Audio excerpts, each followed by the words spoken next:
Alright guys, so first I want to apologize that Tool Time Tuesday this week came out on Wednesday. The reason for that is I'd actually shot the entire thing on Tuesday. I had it all edited by like 5 o'clock.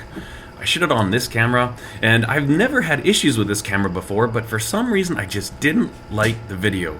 I did a bunch of takes like I usually have to do, took quite a while, got the thing edited, and when I watched it I was ready to publish it to YouTube, and it was just terrible. It was awful. So I decided, you know what, I don't want to put stuff like that up. I'd rather take another day. So I shot it on Wednesday, edited it, and uploaded it on Wednesday, and that's why Tool Time Tuesday was a day late, so I apologize for that. Hopefully it's a better video. Oh, and it's on drill presses here if you haven't checked it out already. Other than that, in the shop I've got a large batch of sanding blocks done. I think I did about 50 this time, and they are already packed up, ready to go just like this.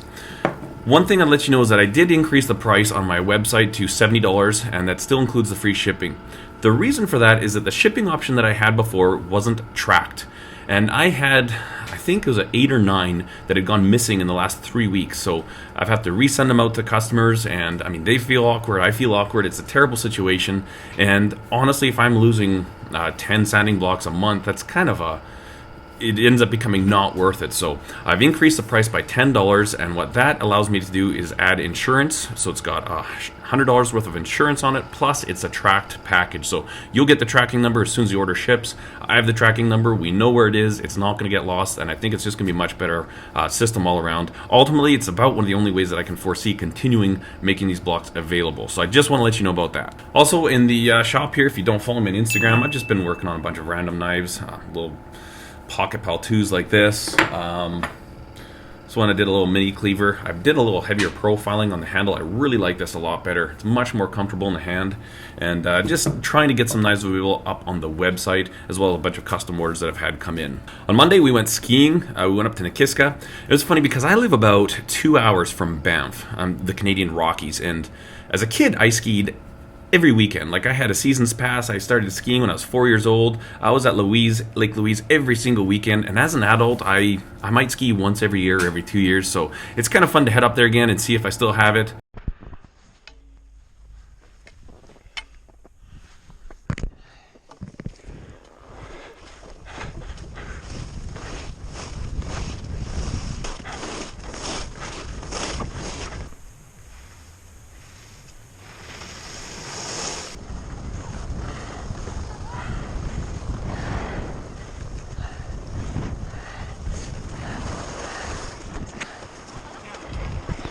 I kind of think I do. I still know what I'm doing, and taking the kids up there is just such a blast. Sure. Nice. Obviously with hockey, we're busy all winter long with very few free weekends, and mostly we're in rinks watching hockey, and that's what the kids love, and we have a blast as a family doing that. But it is nice every now and then we get out and do some skiing. So we went up there with my parents, had a beautiful time, and on Monday that we went, it's nice because the hill's not very busy, and there's times when you'd come down a run, you'd stop for a minute and take a break, and it was completely silent. Just this incredible view of the mountains and just silence. Foster, you're going too fast.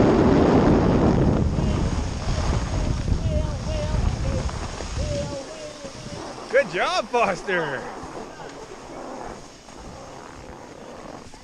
Hey, that was good, dude. Good, didn't he? Is that fun? Let's go. What a great time that was. We had an absolute blast. It's getting colder here. I thought that spring was like kind of here and that winter was done, but we're back down to like minus 20 degrees Celsius at night.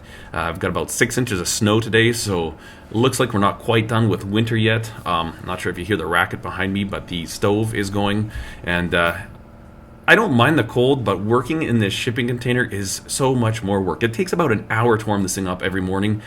It's just exhausting, but it's better than minus 30, certainly doable. I can get it quite nice and comfortable in here, but man, I'm really itching for spring to come.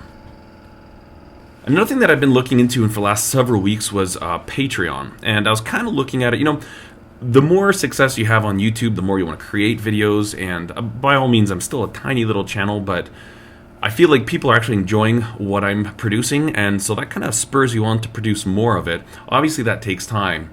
Now, when I hear some of these makers talk about, oh, it takes 30 to 40 hours to do a video, and they're like 10, 15-minute videos, I honestly don't know where that time comes from. Because, for example, the Tool Time Tuesday that I did on Wednesday, that's almost 20-minute long video, and I shot the whole thing, edited the whole thing in less than 6 hours. So where these guys are saying, oh, it's 40 hours, it's like 40 hours to make one video, I don't really see that. Even when I do full knife project videos like the last one, that little Skinner, it took me about a day to shoot and edit it. So that's 10, 12 hours to shoot and edit that entire video. So really, there's no, I don't know. What I was thinking is doing, every time I do a knife project, do like a really short 3 to 5 minute video for YouTube, just with music or maybe no music, no voiceover, and then have a full description video like with the voiceover and all those different steps clearly explained on my Patreon, so that people that were Patreon supporters would have access to that content. But the reason I decided against that is because the thing that I like about YouTube the most is the information. It's free. It's not necessarily the entertainment. Obviously, if it's entertaining, it's better. But I really like that you can learn things on YouTube and you can share your knowledge on YouTube. And so that's what I want to do. So for now, I've kind of just tossed the idea of Patreon aside. I had an account. I opened an account or anything, but I don't even know if I have profile pictures or the whole thing set up yet. But so I'm going to keep making these videos and try to make them as high quality as possible. My thoughts are that if you want to be successful on YouTube, you need to do videos and you need to do good videos. So obviously there's a lot of expense that comes. For a lot of my videos now, I'm starting to use my really good cameras, except for this is the GoPro. I do have good audio on it though. I don't know if you see this little thing right here.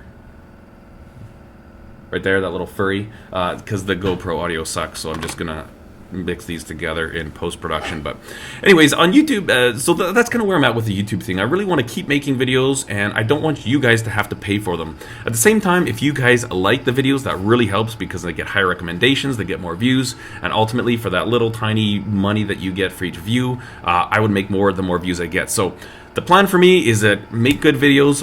People will like them if you keep doing good stuff, and hopefully I keep having this continued support that you guys have amazed me with, and I'm just going to keep making stuff for YouTube, and we're not going to do a Patreon. One thing I am considering doing though, and I'm not sure, I just need to figure out the logistics a little more, is doing a knife making class here in the summertime.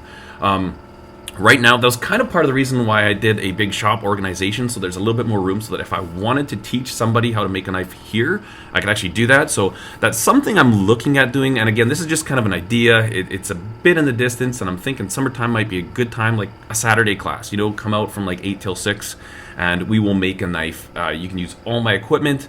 I'm here to explain the steps and the processes to you, and at the end of the day, you can walk out of here with a knife that you made. I don't know, we'll see. And also, there's also an idea of maybe putting it in a larger scale. My dad has a very large shop that I might be able to use, and maybe we did like a basic hand tools night or something like that, a class where I can bring people in and teach them, one day thing, have some lunch, order and pizza or whatever, and just make a knife. So that's something I'm working on as well. Other than that, things are just rocking and rolling, and hopefully get back to some more knife project videos soon. And again, this vlog is just kind of a way to let you know what's going on. I really like daily, kind of the daily vlogging thing, but they really don't get any views, and I almost wonder if it hurts the channel more, so I'm trying not to do that so much, but it's those are the funnest things to do, is the vlogs. I love editing vlogs. Anyways, that's that. So anyways, just want to give you a little heads up, kind of let you know what's going on here, and tell you guys that I really appreciate your support. Thanks for everything you do for us, and cheers.